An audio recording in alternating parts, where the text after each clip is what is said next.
Ready to level up your sentence game? Let's talk about something called a compound sentence. It's like when two sentences team up for max power.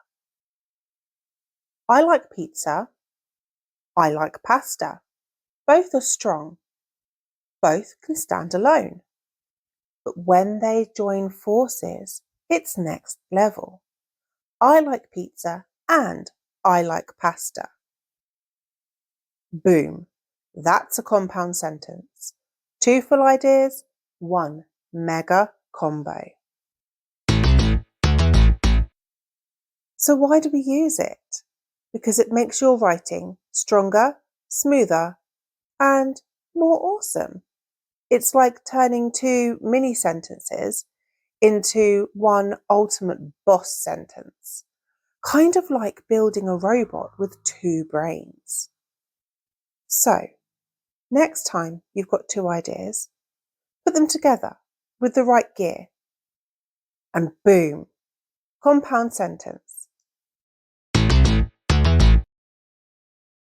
Level up. You've just unlocked the power of compound sentences. Two complete ideas joined by a FANBOYS conjunction. Now, let's look at some examples in action. The plumber grabbed a mushroom. He doubled in size. Two complete thoughts, two complete sentences. This turns into the plumber grabbed a mushroom and he doubled in size.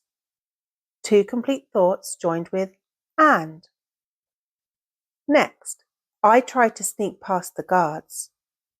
They spotted me right away. That changes to I tried to sneak past the guards, but they spotted me right away. Contrast using but. She could cast a fire spell. She could wait for her car to recharge.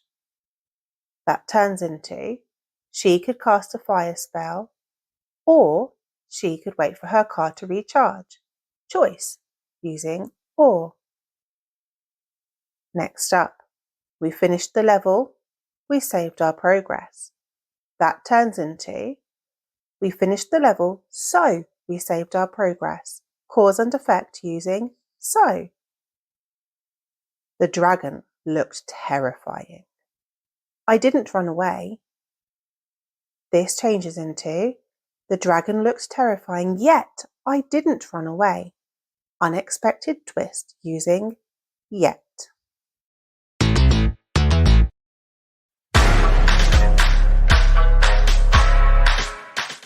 Great job! You have conquered compound sentences.